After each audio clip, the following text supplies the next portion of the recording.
Praise the Lord. प्रियांनो, मी तुम्हा सर्वांचं माझं यूट्यूब चॅनल वर्ड ऑफ गॉडमध्ये पुन्हा एकदा हार्दिक स्वागत करीत आहे. आपण परमेश्वराला धन्यवाद देऊया की त्याने आपल्याला पुन्हा एकत्रित केलं आणि त्याच्या वचनाद्वारे आशीर्वादित व्हावा म्हणून ही वेळ आपल्याला दिली. प्रियांनो, मी जे वचन आज तुम्हासाठी आणलेलं आहे ते वचन तुमच्या फार ओळखीचं आहे आणि ते वचन आपल्या ह्या जगिक गोष्टीच्या जीवनामध्ये आपण पदोपदी ते वचन वापरतो. ते वचन आहे मत्तयाचा 11वा अध्याय 28 ते 30 वचन. या वचनांमध्ये प्रभू येशू ख्रिस्त मनुष्याला उद्देशून म्हणत आहे की अहो दुःखी कष्टी जण हो, तुम्ही माझजवळ या म्हणजे मी तुम्हाला विसावा देईन. प्रभू येशू ख्रिस्ताला माहीत आहे की मनुष्य हा दुःखी आणि कष्टी आहे आणि जेव्हा आपण हे वचन ऐकतो आणि जेव्हा आपण ह्या वचनांवरती विचार करतो तेव्हा देखील आपण हेच विचार करतो की मी दुःखी आहे, मी कष्टी आहे आणि मला परमेश्वराची गरज आहे.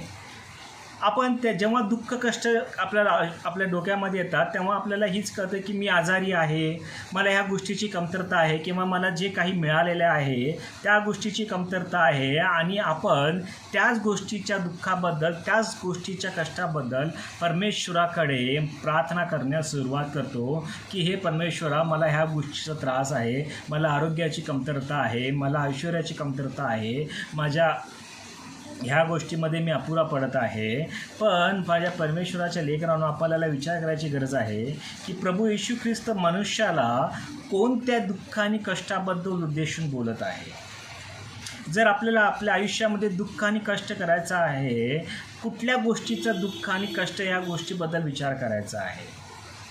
मी उत्पत्ती याचा 3रा अध्याय 16 आणि 18 वचन तुमच्यासमोर मांडू इच्छितो. त्याच्यामध्ये असं लिहिलेलं आहे की मी तुझे दुःख बहुगुणित करील आणि तू आयुष्यभर कष्ट करून खाशील.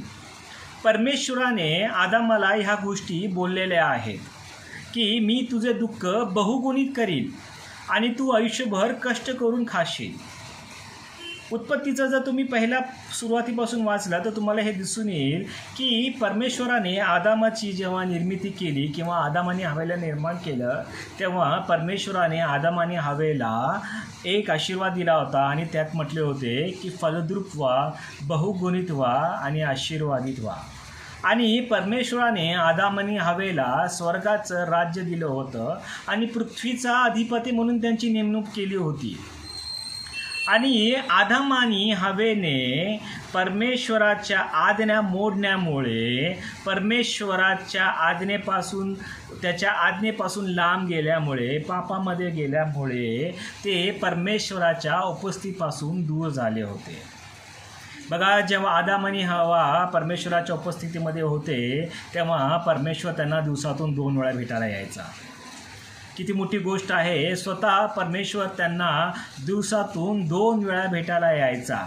पण त्यांनी त्यांच्या आज्ञा मोडल्यामुळे जो परमेश्वर दयाळू आहे, जो परमेश्वर प्रेमळ आहे, जो परमेश्वराने त्यांना निर्माण केले, त्याच्या हृदयाला त्याने दुखवलं आणि स्वतःवरती रोष ओढवून घेतला आणि स्वतःला त्याच्यापासून दूर करून घेतलं आहे. जर परमेश्वराला त्याने दूर करून घेतलं तर परमेश्वराने त्यांना स्वर्गाच्या राज्यातून दूर केलं आणि म्हटले की तुम्ही माझ्या आज्ञा मोडल्या म्हणून मी तुमचे दुःख बहुगुणित करील. आणि आदामाला म्हटलं की तू आयुष्यभर कष्ट करून खाशील. प्रभू येशू ख्रिस्त म्हणतोय की तुम्ही ह्या गोष्टीचं दुःख आणि कष्ट करा. अरे दुःख कष्ट ह्या गोष्टीचं असायला पाहिजे की आज आपण परमेश्वरापासून फार लांब आहोत, परमेश्वराच्या उपस्थितीमध्ये नाही आहोत. आणि तेव्हा परमेश्वर म्हणतो की तुम्ही माझजवळ या म्हणजे मी तुम्हाला विसावा देईल. कारण की तो स्वतः परमेश्वर आहे, कारण की तो स्वतः देव आहे. जर तुम्ही योहान याचा 1 अध्याय 1 ते 2 वचन वाचलं तर तुम्हाला ह्यात कळून होईल की प्रारंभी शब्द होता व शब्द देवासह होता आणि शब्द देव होता. म्हणजे प्रभू येशू ख्रिस्त हा आदामाच्या निर्मितीपूर्वीपासून परमेश्वराबरोबर होता, परमेश्वरामध्ये होता आणि तो परमेश्वर होता. आणि म्हणून तो म्हणत आहे की तुम्ही माझजवळ या म्हणजे मी तुम्हाला, जे तुम्ही परमेश्वरापासून दुरावले गेलेले आहात, जे स्वर्गाच्या राज्यापासून मुकलेले आहात, जे परमेश्वराच्या उपस्थितीत नाही आहात, मी तुम्हाला त्या गोष्टीमध्ये जवळ नेईल. कारण की बघा, परमेश्वराने जेव्हा आदामाची निर्मिती केली तो प्रथम पुरुष होता आणि त्या प्रथम पुरुषाद्वारे तो एक दार बनला. त्या दाराद्वारे आपल्या आयुष्यामध्ये दुःख आले, कष्ट आले, त्रास आला, पाप आलं, भरपूर गोष्टी आल्या आणि विशेष म्हणजे मरण आलं. तो प्रथम दार बनला ह्या सर्व गोष्टी आपल्या आयुष्यामध्ये येण्याचा. आणि योहान 10 अध्याय 9 वचनामध्ये प्रभू येशू ख्रिस्त काय म्हणतो, मी दार आहे, जो माझ्याद्वारे आत जाईल त्याला तारण प्राप्ती होईल. म्हणजे जे आदामाद्वारे जे आपल्या आयुष्यामध्ये पाप, ज्या आदामाच्याद्वारे आपल्या आयुष्यामध्ये जे आपल्या परमेश्वरापासून दूर झालो होतो, परमेश्वरापासून दूर गेलो होतो, मरण आलं होतं, प्रभू येशू ख्रिस्त म्हणतो की तुम्ही माझ्याजवळ या, म्हणजे माझ्या आत या, म्हणजे काय होईल, मी तुम्हाला तारण देईल. कारण की मी हा परमेश्वर आहे, मी हा परमेश्वराचा पुत्र आहे, स्वर्गाचे राज्य माझ्या हातामध्ये आहे, तुम्ही माझ्याजवळ या, म्हणजे काय होईल, मी तुम्हाला तारण देईल, तुम्ही परमेश्वराच्या समोर उपस्थित राहाल. एकदा परमेश्वराच्या शिष्याने, प्रभू येशू ख्रिस्ताच्या शिष्याने परमेश्वराला म्हटले, प्रभू येशू ख्रिस्ताला म्हटले की आम्हाला परमेश्वर दाखव. प्रभू येशू ख्रिस्ताने म्हटले की तुम्ही मला बघितलं म्हणजे परमेश्वराला बघितलं. का? कारण की पुढे परमेश्वर काय म्हणतो, मी जो सौम्य मनाचा आहे व लीन आहे, तर माझे जे जू आपल्यावरती घ्यायचे हलके आहे. म्हणजे काय आहे, परमेश्वर आपला सौम्य आहे. जसा आपला पिता, जसा आपला परमेश्वर सौम्य मनाचा आहे, जो लीन आहे, तसा आपला प्रभू येशू ख्रिस्त पण सौम्य आणि लीन आहे. कारण की जेव्हा जेव्हा परमेश्वर दुःखी कष्टी लोकांना, आजारी लोकांना बघायचा, त्याला त्यांचा कळवळा यायचा, त्याच्या मनामध्ये त्यांच्याबद्दल दया यायची. तो लगेच त्यांना पापापासून क्षमा करायचा, त्यांना आरोग्य प्रदान करायचा आणि म्हणायचं की मला ह्या लोकांचा कळवळा यायचा. का आज आपल्याला लोकांचा कळवळा येतो का? कारण की पुढे परमेश्वर म्हणतो की तुम्ही माझ्यापासून शिका. काय प्रभू येशू ख्रिस्ताच्या आयुष्यापासून आपल्याला शिकायचं आहे? प्रभू येशू ख्रिस्ताने म्हटलेलं आहे की तुम्ही माझ्यापासून शिका आणि माझे हलके ओझे तुम्ही तुमच्या खांद्यावरती घ्या. परमेश्वरापासून आपल्याला शिकायचं आहे. परमेश्वरापासून आपल्याला नम्रता, परमेश्वरापासून आपल्याला आज्ञापालन, परमेश्वरापासून आपल्याला क्षमा करणं, परमेश्वरापासून आपल्याला इतरांच्या पापांची क्षमा करणं शिकायचं आहे. बघा, प्रभू येशू ख्रिस्त या पृथ्वी तलावरती आला, तो तुम्हासाठी आणि माझ्यासाठी या पृथ्वी तलावरती आला. जेव्हा परमेश्वराने, आपल्या पित्याने प्रभू येशू ख्रिस्ताला म्हटले असेल की माझे लोक दुःखी आहेत, कष्टी आहेत, तू त्यांच्यासाठी पृथ्वी तलावरती जा आणि त्यांच्या पापाबद्दल तू वधस्तंभ उचल, तू आपले रक्त वाहा आणि स्वतःच्या प्राणाचा बलिदान दे. तेव्हा प्रभू येशू ख्रिस्ताने त्याला असं म्हटले का की हे परमेश्वरा, मी का जाऊ? तुझ्या लेकरांनी तुझ्या संदेशांचं ऐकलं नाही. तू एवढे संदेश त्यांच्यासाठी पाठवला आणि त्यांना सांगितलं की पश्चाताप करा, त्यांनी त्यांचं ऐकलं नाही. तू नोहाच्या वेळी त्यांचा पाण्याने नाश केला तरी देखील त्यांना अक्कल आलेली नाही. तू सदोम आणि अमोराचा अग्निगंधाने नाश केला तरी देखील त्यांना अक्कल समज नाही. तुझ्या वचनातनं त्यांनी शिकलेलं नाही, तुझ्या नियमातनं त्यांनी शिकलेलं नाही, तर मी माझं जाऊन रक्त का वाहू? पण आपला प्रभू येशू ख्रिस्त हा आज्ञा पालन करणारा होता. तो परमेश्वराची, आपल्या पित्याची आज्ञा पालन करणारा होता. तो नम्र होता. आज आपण आपल्या पित्याची, आपल्या परमेश्वराची आज्ञा पालन करतो का? आपल्याला हे परमेश्वराच्या आयुष्यापासून शिकायचं आहे.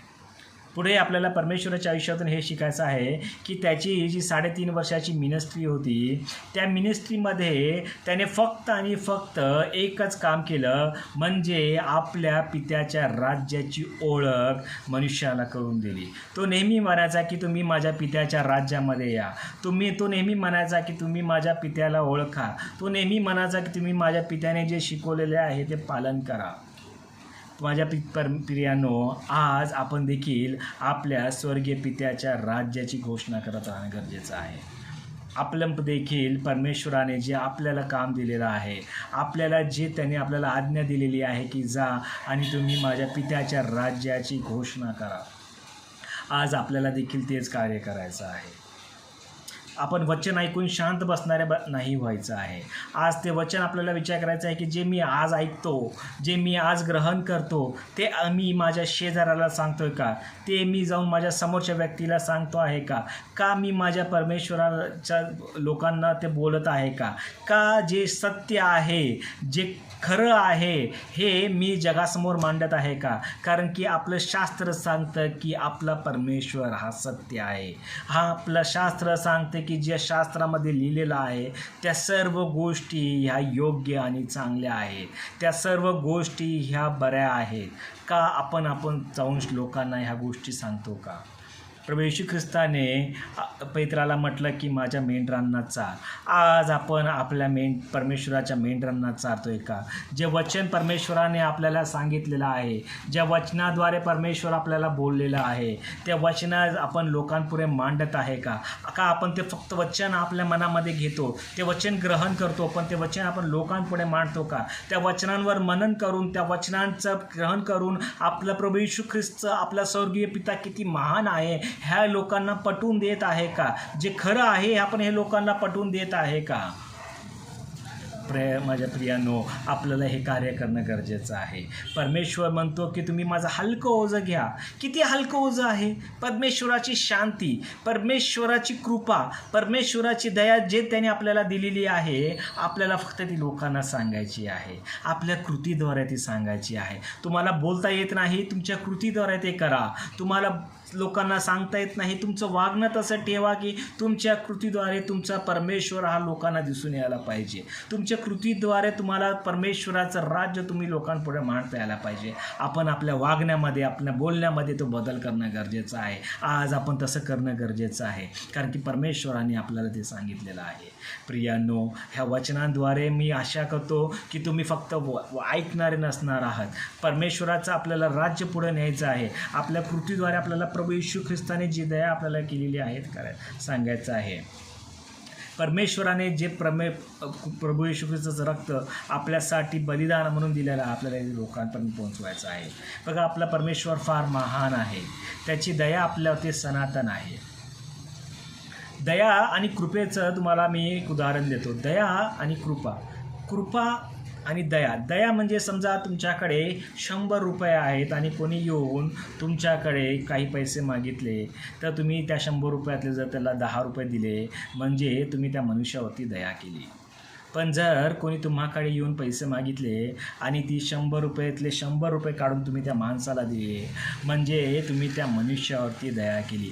तसंच परमेश्वराने आपला एकुलता एक पुत्र, जो त्याचा एकुलता एक प्रिय होता, जो त्याच्या जवळ होता, तुमच्या माझ्या ह्या पृथ्वीच्या उत्पत्तीच्या सुरुवातीपासून त्याच्याबरोबर होता, त्या परमेश्वराने आपल्या कष्टासाठी, आपल्या दुःखासाठी त्या पुत्राला मनुष्य म्हणून ह्या पृथ्वी तलावरती पाठवलं आणि त्याचं रक्त आपल्या पापासाठी वाहिलं. ती त्याने केलेली दया आहे. आपल्याला ही दया लोकांपुढे मांडायची आहे. आपलं हे ओझं, हे परमेश्वराचं ओझं आहे. आपल्याला हे ओझं एकमेकांच्या खांद्यावरनं लोकांपुढे न्यायचं आहे. ही दया जी आपल्यावरती दाखवण्यात दिलेली आहे, आपल्याला हे सांगायचं आहे.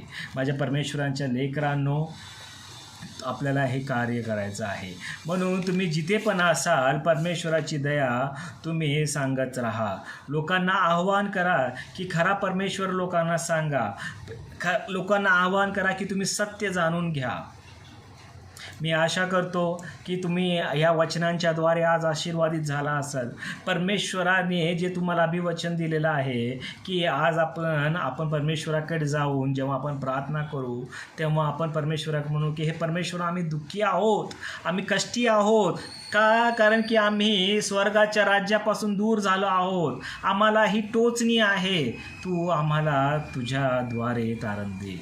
तुझ्याद्वारे आम्हाला पुन्हा त्या परमेश्वराच्या समोर उपस्थित राहण्यासाठी आम्हाला सक्षम कर.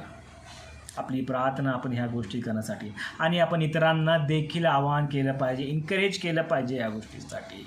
मी माझ्या प्रियांनो ह्या गोष्टीद्वारे तुम्हाला आवाहन करू इच्छितो. प्रार्थना करा. प्रार्थनेमध्ये सक्षम राहूया आणि परमेश्वर तुम्हाला आशीर्वादित करो आणि तुम्हा सर्वांबरोबर राहो.